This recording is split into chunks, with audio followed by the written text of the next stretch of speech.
Tayo po yung sa manalangin.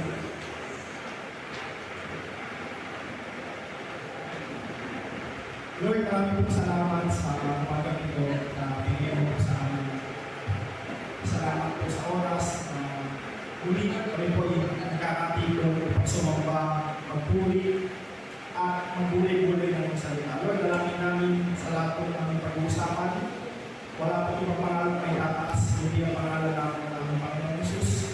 Samahan po kami, bigyan po kami ng kamulungan, nagsama po kami mga puso't isipan, Panginoon. All for my life. Salamat po, pulingin ka sa pangalan ng Jesus. Amen. Pwede ba ang pangalan si Lord? Tapos, paki-kiss ko mo yung katabi mo. Then, pakisabi, 6 months na lang, Pasko na.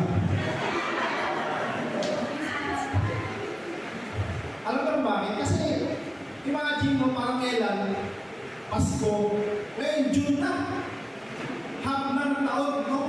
After ng ilang buwan, bear na. Kaya lang, lalabas na naman sino sikat sa Facebook. Siya kasi tapos, after niyan, Pasko na, then bagong taon, tapos ulit na naman, no? Para nangyayari ngayon sa atin, ibilis na ng mga pangyayari sa buhay ng mga isa. Even sa Pilipinas, no? Ngayon po, saktong-sakto, nandito kayo lahat ngayon. It's been 4 months, I think 5 months. Yung muli ako tumayo dito. Nagpapasalamat ako kay Lord kasi muli, no, binigyan niyo po ulit ako ng pagkakataon na makabalik, no, sa gawain ng preaching. So, ngayon po, saktong-sakto kasi ang pag-uusapan natin ngayon tungkol sa mga bagay o tungkol sa bagay na currently nararanasan ng bawat isa sa atin. No? So, hindi na matatagalin. Yung title na pag-uusapan natin ngayon ay No Regrets. Yan. Sa Tagalog po ng regrets, sino makakala Tagalog ng regrets? Ano ba? Pag-aalinlangan. Very good, pwede. Yun, pagsisisi. Marunong po? Sino nakakalimutan na ano? Sayang.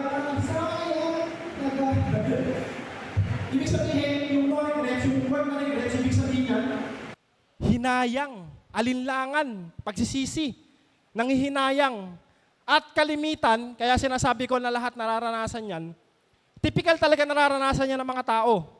Mga kabataan, no?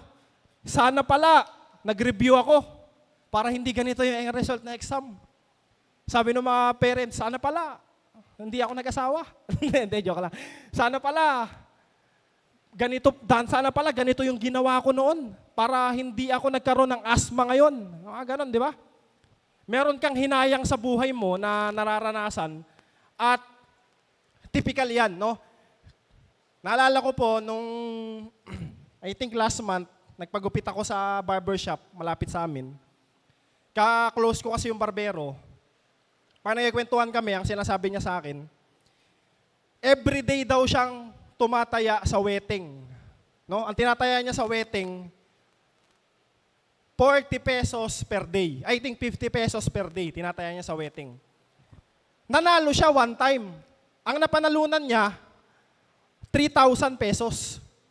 Ngayon, tuwan-tuwa siya. Meron siyang 3,000 pesos. Pero nung na-realize niya daw, pag inipon niya, kung magkano yung binabayad niya everyday wedding, at yung tinama niya, kung inipon niya daw kabuuan, parang marami pa siyang pera kumpara doon sa tinamaan niya. Ngayon, nakakaramdam siya ng regret, no? Nanghihinayang siya. Kasi mali yung ginawa niyang way o mali yung ginawa niyang part. Saan niya dinaan? Sa sugal. Which is, kung inipon niya daw pala yung perang pinambabayad niya doon, mas malaki yung naipon niya. Okay? Ngayon, kaya ako to tinapik ngayon at binigay ng Panginoon sa atin, meron kasing isang verse at isang salita sa Bible na pinapaalalahanan tayo na sa ating mundo, sa ating buhay, merong mga bagay o merong bagay na never mong panghihinayangan at never mong sisisihan. Okay? So, ang verse natin, makikita natin sa 1 Corinto chapter 15, verse 58. Sige, basahin natin. Plinas ko na sa screen. Sabi rito, kaya nga, mga minamahal kong kapatid, magpakatatag kayo at huwag matinag. Maging masipag kayo sa paglilingkod sa Panginoon. Dahil, take note dahil alam ninyong hindi masasayang ang inyong paghihirap para sa Kanya. Ulitin ko. Kaya nga mga minamahal kong kapatid, magpakatatag kayo at huwag matinag.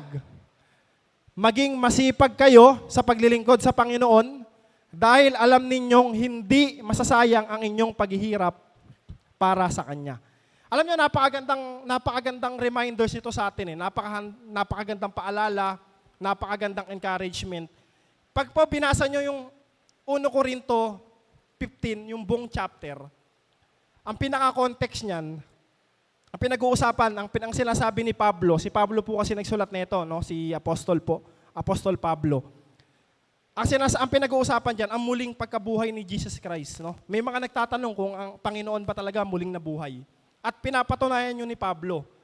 Meron din sa part, pag tumungtong ka ng verse 30, ang pinag-uusapan naman, katawan natin sa muling pagkabuhay. No? After nating mamatay, bumalik ang Panginoon, ano na yung katawan natin? Ang sinasabi doon, merong katawang panlangit, merong katawang panlupa. So ayan ang pinatutukulan ng context, no? Pero at the end of the day, ito yung pinaka-last chapter, yung 58. Ang sabi diyan, magpakatatag, maging masipag sa paglilingkod, kasi merong hindi masasayang. Hindi masasayang ang inyong paghihirap para sa Kanya. So, kalimitan po ngayon nangyayari in every churches, hindi lang si GCM, hindi lang sa ibang mga churches na alam natin, kundi all over the Philippines or maybe all over the world. Nagkakaroon po tayo ngayon ng problema sa mga churches, no? Merong mga trouble na uma-arise, merong mga nagkakaroon ng hindi pagkakaunawaan o maraming nangyayari ngayon sa mga churches. Pero ang panawagan at the last day, ang sabi diyan, ang mananatiling tapat hanggang wakas, di ba? Tapos ang sabi rito, magpakatatag tayo at huwag matinag. Kasi nagkakagulo na ngayon Even sa bansang Pilipinas, yung presidente natin at yung vice president natin na tinawag nating uniteam, nagkakaroon na rin ng hindi pagkakaunawaan, nagkakagulo na rin, even sa government, no? At even sa Tarlac, maugong ngayon, nagkakaroon ng problema kasi meron daw Alice Guo na biglang lumitaw, biglang nagkakagulo na rin. Merong mga pinatay, yung nagrehistro. So actually, nakasubaybay ako dun Ngayon, inoobserbahan ko, sabi ko, ang gulo na talaga ng mundo. Ang gulo na ng Pilipinas, ang gulo ng gobyerno. Kung totoo man na merong spy sa gobyerno, Pilipinas. Kung totoo man na ang churches ngayon, nakakawatak, nakakalaban, ang gulo na. Pero ang sinasabi ng Panginoon na dapat nating gawin sa kabila ng lahat ng nangyayari, ito dapat nating tayuan. 1 Corinto 15 verse 58. Point number 1 na dapat nating talakayin. Ang title po, No Regret, walang panghihinayang. Number 1, parang naglolo ko yung mic ko. Okay naman? Okay. Point number 1, stand. Sa Tagalog, tindig, tumayo. Nabanggit ko po kanina about China and Pilipinas. Sino po rito nakakapanood ng balita tungkol sa, taas lang kamay tungkol sa West Philippine Sea? Taas ang kamay. Ano yung kalimitang nangyayari doon?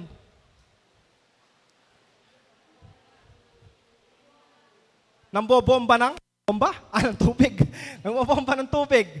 Ano pa nabalitaan nyo?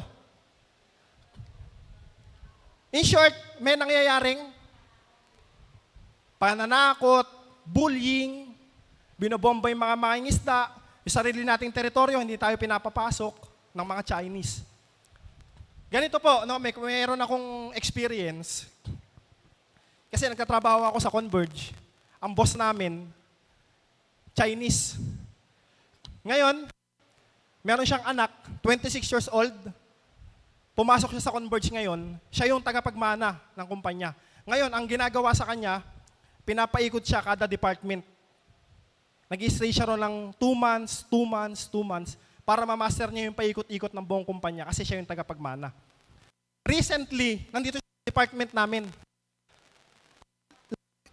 Hello. At lagi ko siyang kausap. Lagi kami magkausap ngayon, lagi kami magkasama kasi yung mga ginagawa ko, inaaral niya. After niya matutunan yun, tatalo naman siya sa ibang department para lahat ma-master niya. Dahil lagi kami magkasama, 26 years old din siya, lalaki. Ano rin, jologs din, cool din. Hindi mo iisipin na billionaire eh. Minsan sabay kami bumili sa kantin, pares kami biniling tortang talong. Titignan ko siya kumakain ka pala niyan. Minsan ganun eh. Ramdam ko, close kami. Para feeling ko, close na kami. Kahit na empleyado ako, siya tagapagmana. Minsan, nagkakwentuhan kami.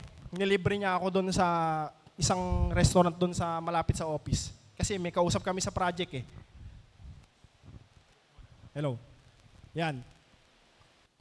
Bray, sabi. Bray ang pangalan niya. Minsan tawag ko sa kanya, Sir Bray, Boss Bray. Preferred niya, Bray lang pangalan. Dahil nga close kami. Sabi ko, Bray, pwede bang magtanong? Ano bang nationality ka? Half-half ka ba? Kumbaga, Chinoy ka ba? Half Chinese, half Filipino. Sabi niya, 100% Chinese. Ganon. Chinese. Tapos si boss, Chinese. Pero Chinese, sabi niya.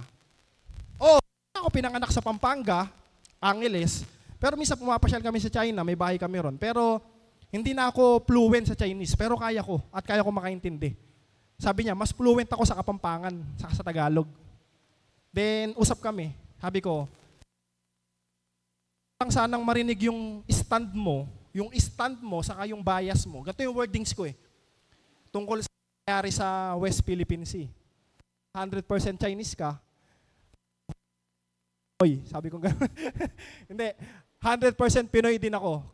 Gusto ko lang magkakwentuhan. Total, magkatrabaho naman tayo. Ano yung stand mo? Ganito yung ko, hindi ko alam bakit ko nasabi. Anong stand mo sa ginagawang pambubuli ng China sa mga Pilipino?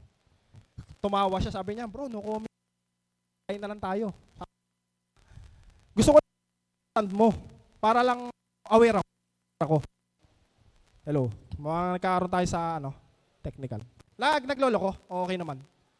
Pero understandable naman. Okay. Sabi niya, sige, sasagutin kita. Lang to broad lang. Sabi niya sa akin, hindi ako pabor sa ginagawa ng Chinese government doon sa West Philippine Sea. Pero tinatanong mo anong bias ko, anong stand ko. Sabi niya sa akin, ang stand ko sa China because I'm a Chinese. Kahit hindi ako aware o hindi ako pabor doon sa ginagawa nila. Para sa akin, ang patayuan ko China because I'm a Chinese. So, tapos sabi ko, di kilala mo si Alice Guo ng Tarlac. Sabi niya, hindi ko kilala yon.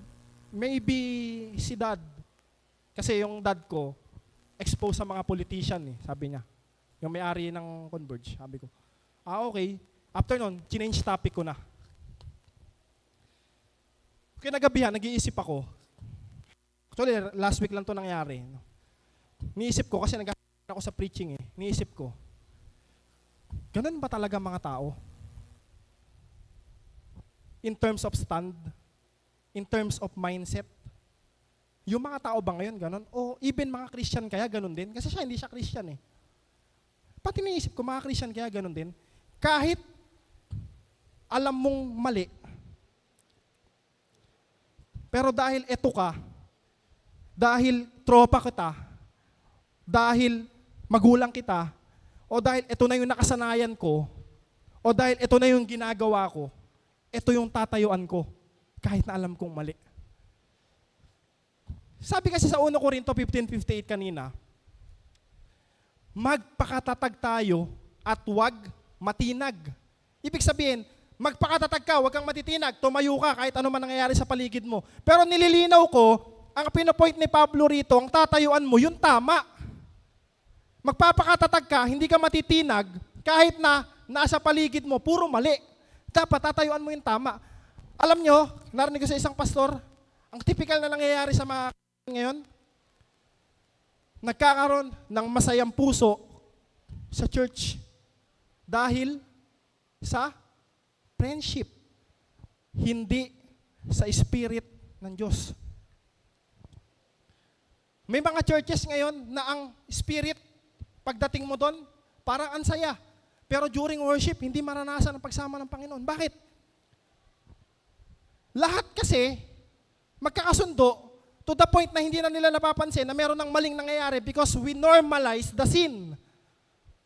Paulit-ulit na nangyayari, paulit-ulit nang nagagawa, pero dahil hindi na natin pansin, ang tinatayuan na natin yung recent, typical, yung karaniwan, yung ulit-ulit, yung masaya.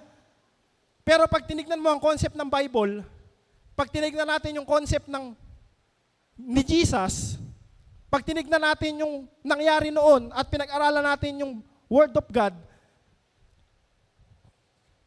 taliwas. Parang yung nakausap ko, actually siya magiging boss ko in the future eh. Ang stand niya, mali. Dahil ganun siya, ayun ang tatayuan niya. How about Christian nowadays? Sabi ng 1 Corinto 15:58, huwag tayong matitinag, magpakatatag tayo eh. Pero ang tanong, hindi ka natitinag ngayon, you are in GCM, you are in Christian, you are in ministry. Ang question ko, ano yung tinatayuan mo ngayon? Ano yung tinitindigan mo ngayon? Saan ka nagpapakatatag? Sa ba? Sa Spirit ba ni Lord? How many of you ngayon laging may quiet time kay Lord? Because sabihin, everyday, meron kang moment na nagbabasa ka ng Bible, nagpe-pray ka, everyday. Yun lang. Meron kang time, kahit 30 minutes. Pero ang how merong personal time with the phone, with the Facebook, with the blog.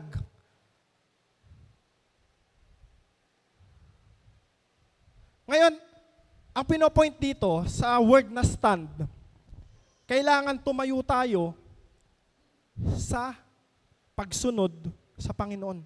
Magpakatatag tayo at huwag matitinag. Kasi nga, ang nangyayari ngayon, pagulo na ng pagulo ang mundo, kapag hindi natin binabad yung sarili natin sa Panginoon, sa Word of God, kasama tayo sa manonormalize.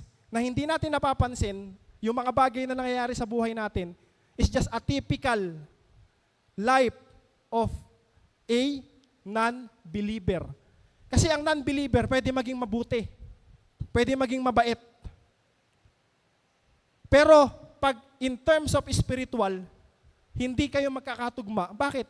Kasi hindi niya naiintindihan, ano bang ginagawa ng Christian? Ano bang ginagawa natin? Bakit ba tayo hindi natitinag? Bakit ba tayo nagpapatuloy? Bakit ba tayo tumatayo? Para kanino? It's because of God. Sabi ng 1 Corinto 15, at the end of the day, magkakaroon tayo ng body na panglangit at the day of the resurrection. Ibig sabihin, sa muling pagkabuhay, sa pagbabalik ng Panginoon, hindi masasayang lahat. Bakit? Kasi yung mga totoong tumanggap, yung mga totoong naglilingkod sa Panginoon, hindi niya pababayaan. Nakasulat, sabi nga sa pahayag, yung pangalan natin nakasulat sa aklat ng buhay. Pag po tinignan natin yung John 16:33, kung papansinin nyo, sinabi niya na talaga tayo ng pagsubok, dadanas talaga tayo ng hirap. Sabi diyan, sinabi ko ito sa inyo upang sa inyong paikipag-isa sa akin ay magkaroon kayo ng kapayapaan. Magdaranas kayo ng kapighatian sa sanlibutan ito, ngunit tibayan ninyo ang inyong loob na pagtagumpayan ko na ang sanlibutan. Jesus said. May ibig sa atin ngayon, hindi man sa kasalanan dumadaan, hindi man sa pagkalito, sa hirap, sa depression, sa anxiety, sa problema. Pero ang sabi ng Panginoon, sabi rin ni Pablo sa 1 Corinto 15, sabi ng Bible, tibayan mo ang iyong loob. Sabi ng John 16:33, tibayan ninyo ang inyong loob na pagtagumpayan ko na ang sanlibutan.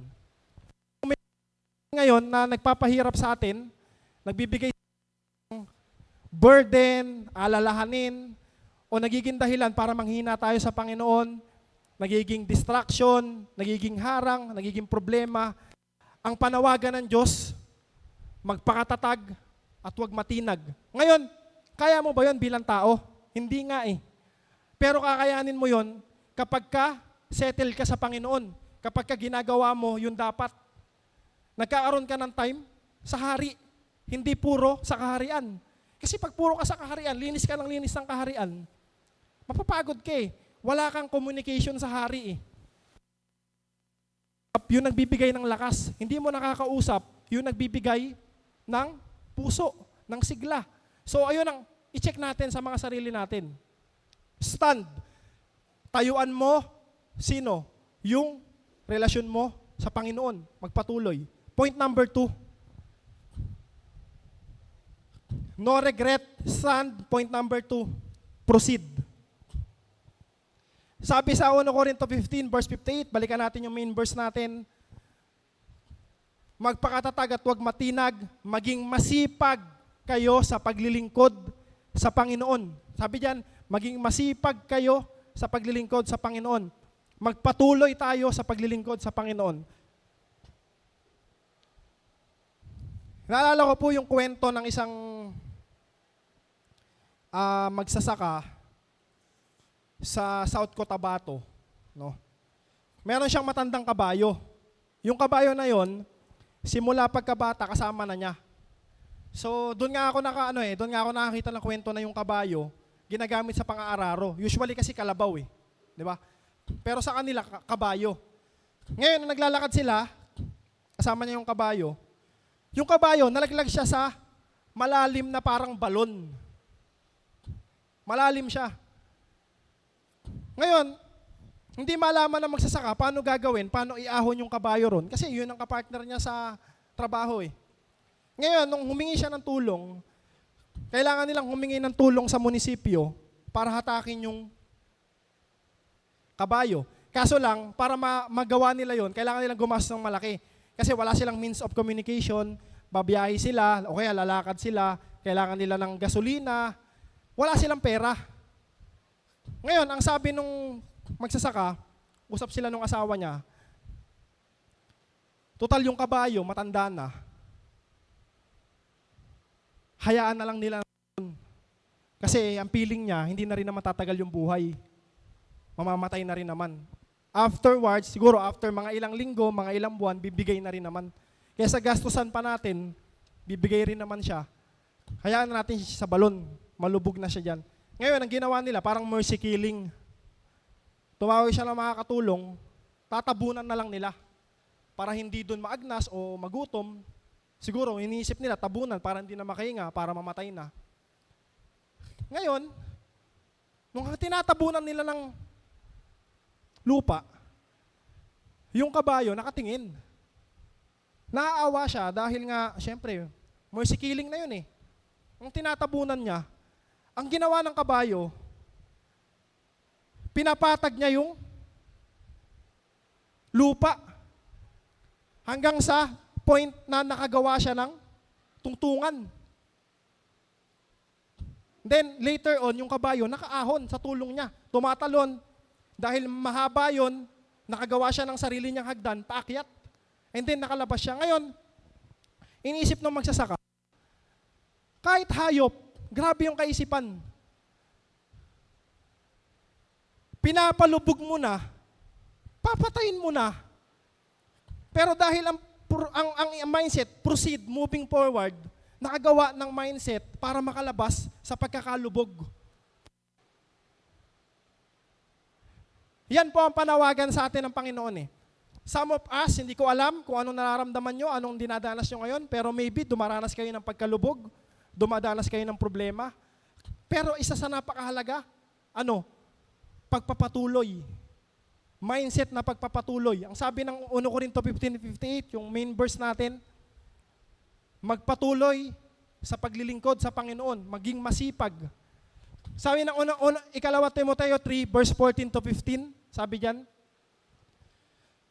Ngunit ikaw, magpatuloy ka sa mga aral na natutunan mo at matibay mong pinaniwalaan sapagkat kilala mo ang mga nagturo nito sa iyo. Mula pa sa pagkabata, alam mo na ang banal na kasulatan na may kapangyarihang magbigay sa iyo ng karunungan tungo sa kaligtasan sa pamamagitan ng pananampalataya kay Kristo Jesus. Mula pa sa pagkabata, alam mo na ang banal na kasulatan. Ulit. Ayun, okay. Sige, proceed pa. To 17.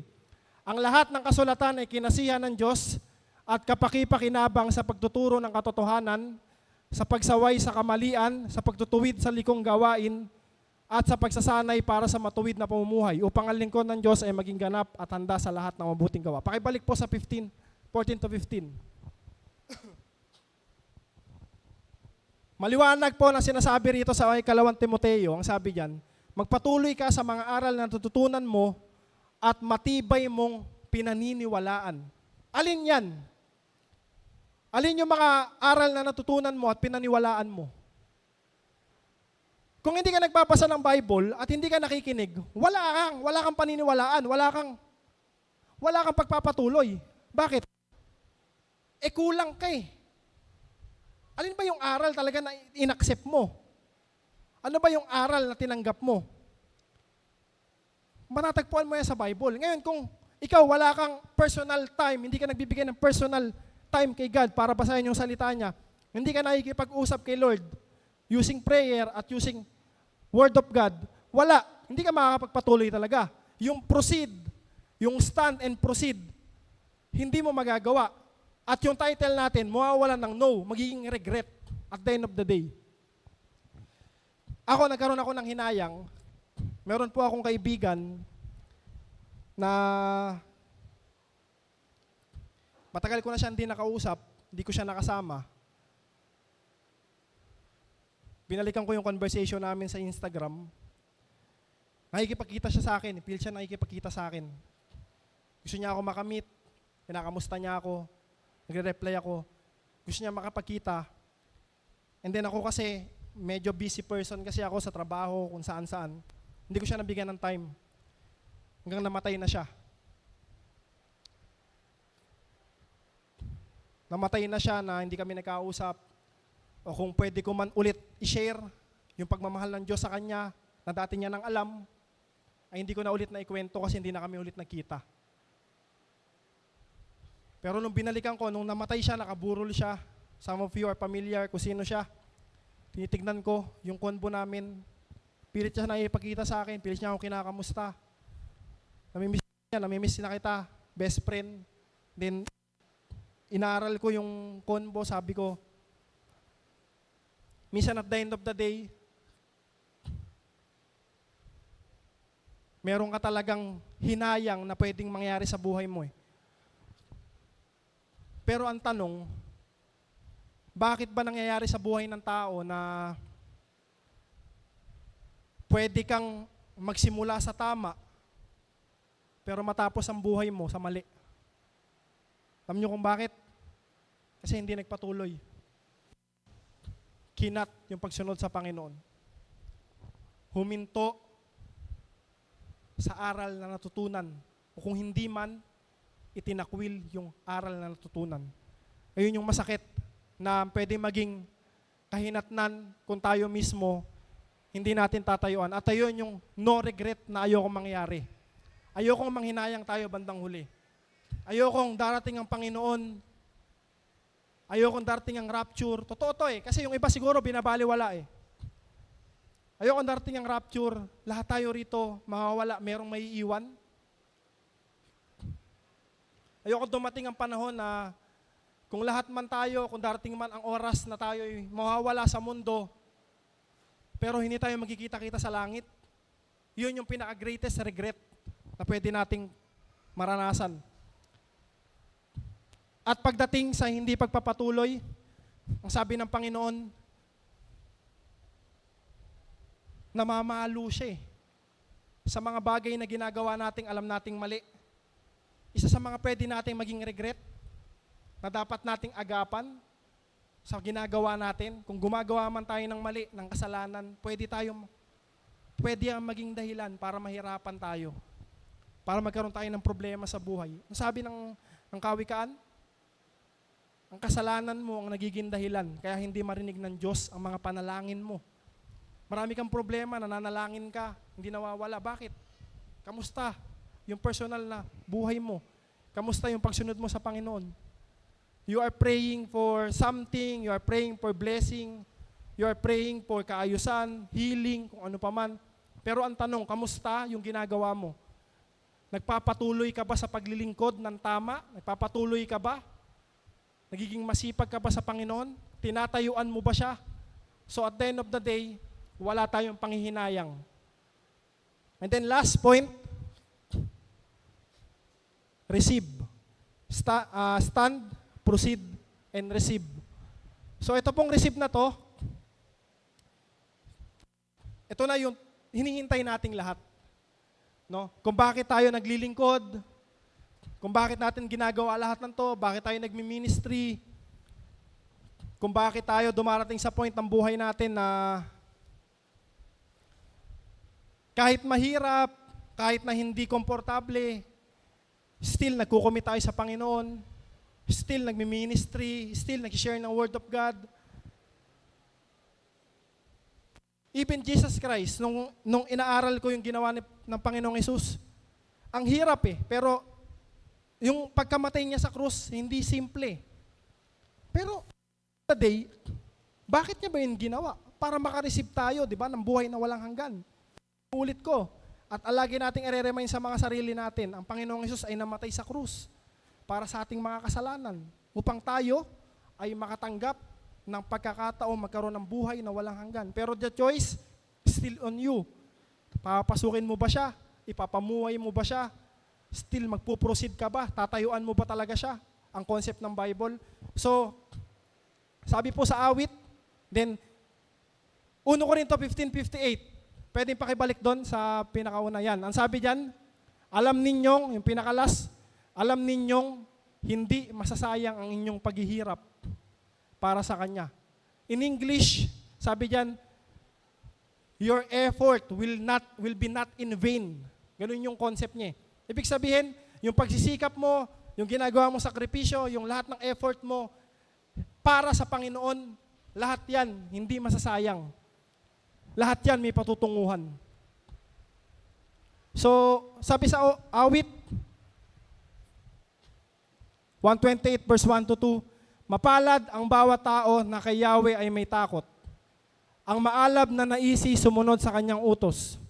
Kakainin niya ang bunga ng kanyang pinaghirapan, ang taong ito'y maligaya at maunlad ng pamumuhay. Mapalad ang bawat tao na kay Yahweh ay may takot, ang maalab na naisi sumunod sa kanyang utos. Kakainin niya ang bunga ng kanyang pinaghirapan, ang taong ito'y maligaya at maunlad ang pamumuhay. Mahirap yung ginagawa natin na pagsunod, mahirap lumayo sa mali. Kasi ang nature ng mundo ngayon, pag ginagawa mo yung mali, doon ka magiging trend eh. 'Di ba? So typical na bisyo, pag umiinom ka, marami ka magiging kaibigan. Kahit sa trabaho, pagka marunong kang maki-socialize, marunong kang maki-party-party, marami kang makaka-close. Ang hindi ko maintindihan, at tinanong ko po sa mga kaibigan ko sa office, kasi kapag nagkakaroon, merong 10 a.m. to 10:30, kahit na-stress yung mga kaibigan ko at ang dami nilang gagawin, titihinto talaga sila. Lalabas sila, tapos nakasukbit lagi rito yung vape, o yung iba nagyoyosi. Meron smoking area sa Converge, sa office. Yosi lang sila ron. Kahit na napepending yung gawain nila, tapos babalik, may mga deadline sila, tapos sa kanila ulit sisimulan uli. Kahit yung deadline, 12 p.m. na, o 12 a.m., 12 o'clock ng tanghali, alas 10 na, kailangan lang tapusin asap. Hihinto sila para maglaan ng oras sa smoking time. Ang tawag nila doon, yosi break. No? Nagtataka ako ba't sila ganun. Then, one time nakausap ko yung ka-opisina ko, sabi ko, bro, Ba't ganon? Kasi mismong yung mga boss namin, ganon din. Sabi niya, pre, hindi mo maintindihan kasi hindi ka nag-yosi. Pero ang pinaka-main reason niyan, pampatanggal ng stress, pampakalma, pamparelax. So, yun daw yung reason nila. Ngayon, ang iniisip ko, yun lang ba talaga yung way para matanggal yung stress? O yun lang ba talaga yung way para makalma? Di ba? Maraming way eh. Maraming pwede maging paraan. Pero ang pinili nila yun, yung addictive. Ang problema sa pinili nilang way, how to reduce stress, although nare-reduce talaga siguro, pero addictive, na at the end of the day, marireceive nila, pwedeng regret. Pwedeng panghihinayang, sana pala hindi ako nanigarilyo noon, para hindi ako nagkasakit ngayon. Sana pala hindi ako nahihirapan sa sakit na ito ngayon kung hindi ko ito ginawa noon. So ngayon, napakasimpleng bagay nun sa atin na siguro mga Christian ay assume na lahat na nandito hindi na gumagawa nun. Kung meron naman tayong stress reliever, pwedeng, nabasa ko to ang pinaka-common daw na stress reliever ng tao, food. Stress eating. Pero ang pinaka-the best daw na hindi nagagamit ng mga tao na dapat ginagawa as stress reliever, exercise. Magpawis. Kasi nga, pag stress ka, parang lata ka, parang ayaw mo mag-exercise. Pero pagka sinubukan, ayun daw ang number 1 na pinaka-the best at mabilis makapagpawala ng stress. And in Christian, in science yun and in Christian, dapat, ang mindset natin, ang pinakamabilis na mapagpawala ng stress, ano? Prayer. Word of God. Counseling. Mag-open ka sa mga leaders. Ano pa? Fellowship, ministry, and coffee. Coffee. Yun. Typical, sa akin yung yosi siguro nila, para sa akin, kape na lang yun. Yun na lang din yung naging way ko how to reduce stress. Kung hindi spiritual, kasi minsan pag nagkakape, parang enjoy ka lang, nare-relax ka lang, uminom ka lang ng coffee. Yung mga ganong bagay. No? Pero iwasan natin yung mga alam natin na makakapagbigay natin ng problema. So yung receipt na to, ang pinapatungkulan na hindi natin panghihinayangan, lahat ng ginagawa nating effort, lahat ng ginagawa natin, hindi natin panghihinayangan, marireceive natin yung dapat, yung kapalit nun. Pero ang pinopoint ko ngayon, kung ang tinatanim mo mali, ang marireceive mo, mali rin. Kung ang tinatanim mo, sama ng loob, marireceive mo, hirap. Hindi makatulog. Bakit? Sama ng loob mo Kung galit, kung inis, ikaw may hirapan. Tatanda ka agad, may stress ka. Pero kung saya, pagmamahal, gumaganda ang, hindi, may kanta na kung bawat tao ay puno ng pag-ibig, di ba? Gumaganda ang paligid. Kung ang bawat tao ay puno ng pag-ibig, kasi nga, yun yung matatanggap ng bawat isa, kung yun yung binibigay ng bawat isa. At the end of the day, walang panghihinayang, no regret. If we stand for God, stand with God, for God, and to God, proceed sa paglilingkod sa Panginoon, tayuan ng Panginoon, maglingkod, still, kahit mahirap, manalangin, pokusan ang pagbabasa ng Bible. At the end of the day, we will receive, sabi ng awit, maunlad ang kanyang buhay. Masagana at maunlad ang kanyang buhay. In aspect, hindi man sinabing pera, hindi ganun Pwede sama yun pero pwedeng ikaw mismo as an individual, hindi ka mamumroblema, hindi ka magagapi. Bakit? Kasi naka-stand ka, nagpapatuloy ka, at yung nare-receive mo ay galing sa Panginoon. No regret, walang hinayang. Ano man ang ginagawa natin, nasakripisyo sa Panginoon, lagi nyo tatandaan, never masasayang. Hindi yan masasayang. Kung nagpapatuloy ka, maraming salamat. Hindi yan masasayang. Okay? Pero lagi nating tatandaan, God can run even without you, even without me. but we can't run without Him. Ang Diyos, kahit wala ka, Diyos siya. Pero pag ikaw walang Diyos, problemado ka. Tayo po tumayo at manalangin.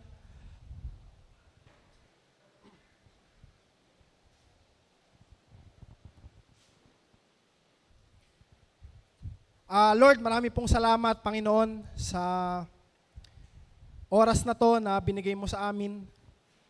Salamat po sa paalala na lahat ng bagay na ginagawa namin para sa iyo, lahat ng desisyon, lahat ng hirap na tinitiis namin, kahit na Lord na masarap na sumuko na lang, kung susundin namin yung mga emotion namin, tama na, okay na. Pero Lord, binibigyan mo kami ng puso, tuloy, para magpagamit. Alam po namin at salamat sa confession na lahat ng ito, at the end of the day, hindi ito masasayang. At lahat ng ito ay nakikita mo, Panginoon.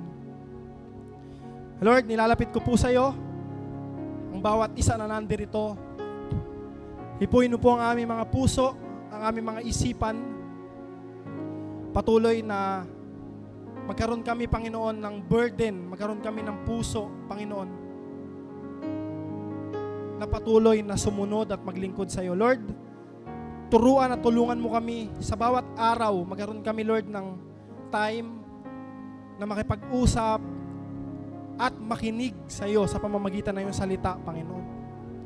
Patawarin mo po kami sa aming mga pagkukulang. Patawarin mo po kami sa aming mga kasalanan, Panginoon.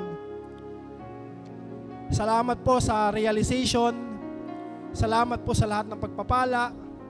Salamat po sa lahat ng paalala. Salamat po sa kagalingan. Salamat po, Panginoon, sa hindi mo pangiiwan sa amin. At Lord, salamat dahil everyday hindi mo kami pinapabayaan. Tinuturuan mo po kami.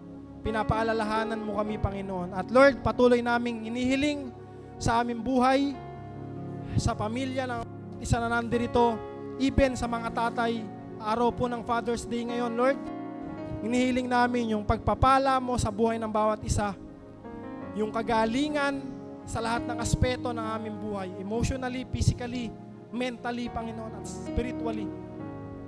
At inihiling po namin sa lahat ng nangangarap, patuloy na samahan mo sila, Ama, at ikaw lang po ang maitaas, Panginoon. Sa lahat ng may naramdaman, sakit, may karamdaman, alam po namin na kaya mong gumawa ng himala. Ikaw po ang Diyos ng kagalingan, Panginoon. Hiling po namin, Lord, yung healing in Jesus' name para sa iyong mga anak, Panginoon, na nakakaranas ng karamdaman, ng sakit, Panginoon. Patuloy sa oras na to at sa araw na to hanggang mamaya, maitaas ka po sa aming mga puso't isipan, Panginoon. Marami pong salamat sa oras na to. Purihin ka, sambahin ka. Sa pangalan po ng aming Panginoong Hesus, ito po ang aming dalangin. Amen. Kapaan po natin si Lord.